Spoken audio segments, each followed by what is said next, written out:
Kami telah mengundang 2 orang karyawan Nikifor untuk mengetahui sudut pandang mereka tentang seperti apa pekerjaan mereka di dunia konstruksi, khususnya teknik sipil.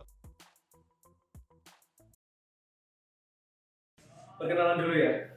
Halo, perkenalkan saya Siva, saya seorang civil engineer Nama saya Didi Ahmadi, usia 27 tahun. dan sekarang bekerja di PT Nikifor. Seorang karyawan juga di PT Nikifor sebagai seorang civil engineer. Saya berumur 22 tahun dan saya lulus pada tahun 2021. Lulusan tahun nih. Agak ragu mau ngomong. 2019 awal saya lulus. Alasan kenapa masuk teknik sipil? Aduh, Karena keren ya. hampir nggak mau kerja di bidang teknik sipil. Karena Merasa pas kuliah itu nggak ada teori yang masuk. untuk orang awam kayak aku tuh mikir karena teknik sipil tuh kedengarannya kan kayak orang-orang pintar deh bisa masuk teknik sipil. Sipil itu. Awalnya nggak ngerti sih sipil itu isinya apa. Sudut pandang orang baru lulus tentang dunia kerja. Sudut pandang orang lulus tentang dunia kerja. Sudut pandangnya lumayan ini sih, kompleks ya, kayak Kayak agak udah tua ya enggak ya? Maksudnya kemarin ini sudut pandang terhadap dunia kerja itu dunia kerja keras, apalagi kita kerja di proyek yang mana orang kerja di lapangan itu kan banyak mudah tersulut emosi ya, karena udah capek fisik akan lebih gampang sampai pikiran juga. Di situ sih itu belajar dari pengalaman waktu magang. karena kebetulan aku tuh lulusan COVID ya, jadi nggak ada kerja lapangan pada saat itu. Jadi pas mau masuk ke dunia kerja tuh bingungnya minta ampun, sampai harus sana sini nyari referensi. Ibaratnya ini tuh sipil nanti kalau misalkan nih jadi civil engineer tuh harus kayak gimana, estimate harus kayak gimana, pokoknya banyak kebingungan lah. Tapi alhasil ketika ada loker terus kita daftar masuk ya bisalah beradaptasi. Oh ternyata seperti ini, dan ada beberapa ilmu-ilmu dari pas kuliah itu kepake juga. Oh ternyata ini kepakainya di sini gitu. Padahal dulu pas kuliah kayak nggak mudeng aja nih, ini ilmu buat apa, buat ngelajarin apa, tapi pas udah kerja oh baru ngerasa oh ternyata materi ini buat itu ini, buat ini. Persiapannya Mas Dindi pas jadi fresh graduate buat masuk dunia kerja itu apa sih? Ini bagus nih, persiapannya ngikut organisasi waktu itu. Karena ilmu yang didapat dari organisasi ada 2 hal penting ya. Pertama komunikasi, yang kedua relasi. Nah, kita setelah lulus itu lebih harus ngedalamin sendiri otodidak. Jadi nggak bisa ilmu teori dari kuliah itu mentah-mentah dipakai itu enggak. Sebenarnya kita harus terbiasa juga gitu. Kayak misalkan hitungan struktur apa segala macam itu dulu pas kuliah emang ada, tapi itu kan emang nggak didasari sama keadaan kenyataannya gitu. Nah, pas mau masuk ke dunia kerja ya kita harus cari referensi atau kita bahkan harus nanya-nanya nih ke orang-orang yang bekerja gitu. Biar gak kaget aja pas di dunia kerja.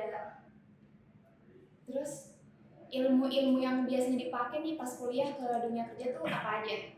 Kalau ilmu-ilmu apa aja yang dipakai? Banyak yang dipakai semua sebenarnya. Yang pertama soft skill yang pasti, karena tanpa soft skill kita nggak bertahan di dunia kerja. Yang kedua ilmu hard skillnya, ya ilmu standar minimal bisa gambar mungkin ya kata orang-orang. Bisa AutoCAD, bisa SketchUp, bisa ngitung RAB, kurva S.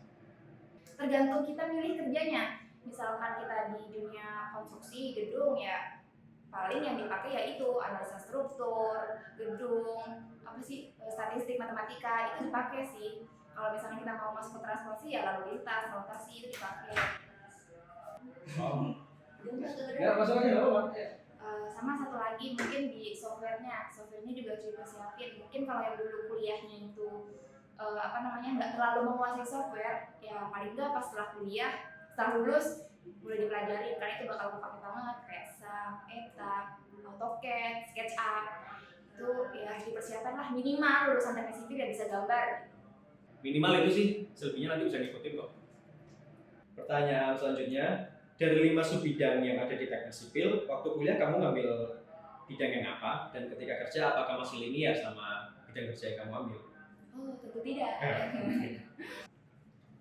Macam-macam nih, kalau kemarin waktu kuliah sempat jadi asisten laboratorium di Tanah Getek, skripsinya ambil jurusan struktur, bidangnya kerjanya di MK gitu.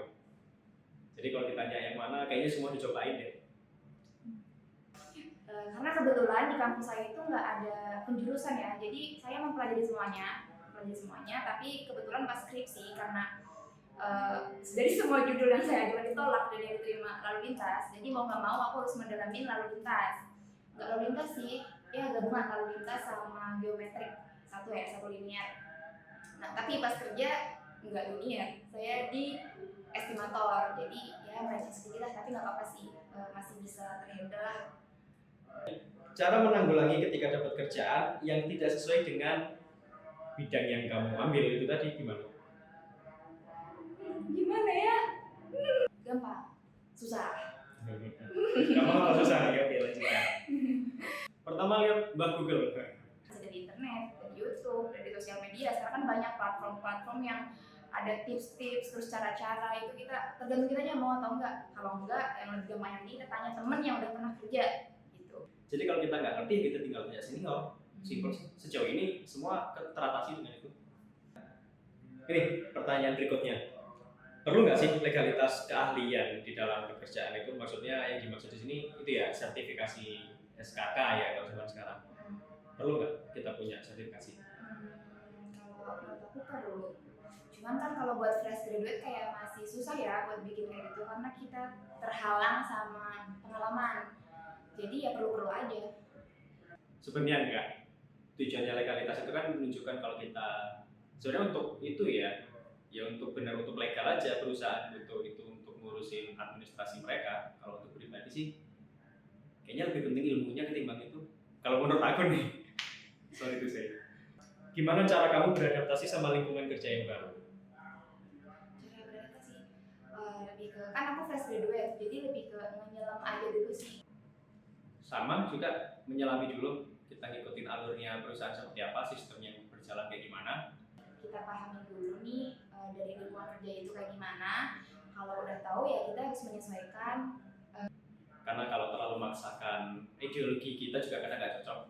Dan mungkin kalau nanti kita menemukan di suatu pekerjaan kita menemukan adanya apa ya, kayak hal-hal yang mungkin kita punya ide yang lebih bagus itu ya kita mungkin bisa salurin. Mulai beradaptasi, terus ya udah ngalir aja. Tapi untuk kayak aku pertama kerja lebih banyak belajar dulu sih, belajar melihat orang kayak gimana, terus belajar melihat kerjaan itu kayak gimana, supaya kita bisa lebih ini lagi lah. Kalau emang kita we belong there ya kita akan tetap bertahan, sesimpel itu. Terus nih masukan yang pengen Mas Dedi kasih nih buat anak-anak yang baru lulus atau mungkin yang masih kuliah teknik sipil. Kalau yang masih kuliah nih, kamu aktif nongkrong, ikut organisasi, ikut sekarang kan banyak tuh kayak webinar, aktif aja pokoknya judulnya. Pokoknya belajarlah yang benar. Ternyata tuh emang ilmu-ilmu di kuliah tuh emang kepake gitu, jangan nyepelein, tetap belajarlah yang benar. Kalau bisa masih ada waktu buat mahirin.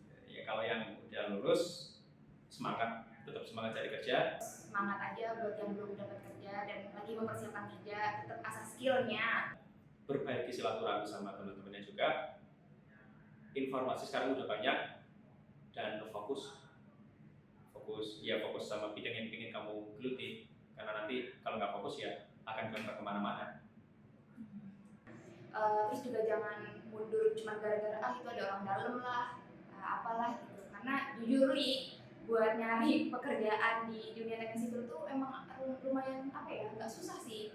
Ya susah karena banyak skill yang harus dipersiapkan gitu. Sedangkan perusahaan-perusahaan itu bakal nerima orang-orang yang emang udah mampu di itunya, skillnya, kayak ada minimal bisa ini, bisa itu. Sedangkan kita fresh graduate gitu loh, yang tuntutannya ya kayak gitu. Jadi lebih ke matangin aja ke skill diri sendiri biar nanti pas melamar atau pas mau kerja udah mumpuni lah, udah bisa.